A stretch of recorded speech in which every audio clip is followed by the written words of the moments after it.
கர்த்தர் என் சத்தத்தையும் என் விண்ணப்பத்தையும் கேட்டதினால் அவரில் அன்பு கூறுகிறேன். ஆமென்.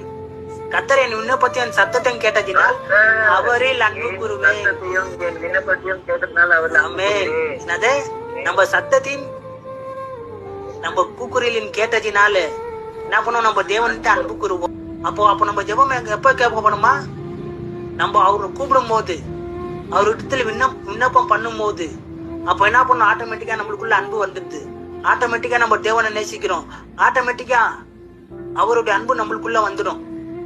கரெக்டா இல்லையா? அப்ப நம்ம என்ன பண்ணுவோம்? தேவனை அன்பு கூறுவோம். ஏன்னா நன்மை செய்து தான் நம்மளை ரட்சித்து இருக்கிறாரு. ஒரு வியாதியில நன்மை செய்தாரு, ஒரு கடன் பிரச்சனையில நன்மை செய்தாரு.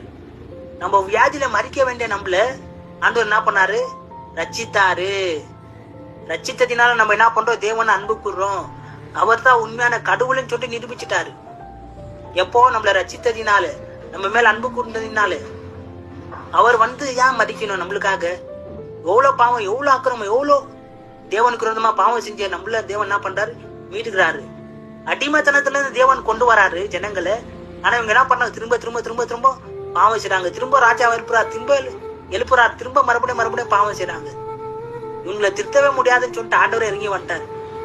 நான் வரேன்டா, நான் எந்த பாவமும் நான் செய்ய மாட்டேன். அந்த பாவத்தை ஜெயித்து அந்த பிசாசின் தலையை நெசுக்கிறேன் நெசுக்கி நம்மளுக்கு அன்பை கொடுத்தாரு. தேவன் நம்மளுக்கு அன்பு கொடுத்தது போல நம்ம மத்தவனையும் நேசிக்கணும், நம்ம எதிரியை நேசிக்கணும், நம்ம கூட பொண்ணவனை நேசிக்கணும், நம்ம கூட பொண்ணவங்களை நேசிக்கணும். நேசிச்சாதான் நம்மளுக்கு அற்புதம் நடக்கும். இல்லைன்னா ஒண்ணுமே நீ பெற்றுக்கொள்ள முடியாது. இல்லையா? அன்பில்லாதவன் தேவனை அறியான். தேவன் அன்பாகவே இருக்கிறார். அன்பு தான் மெயின் விஷயமே.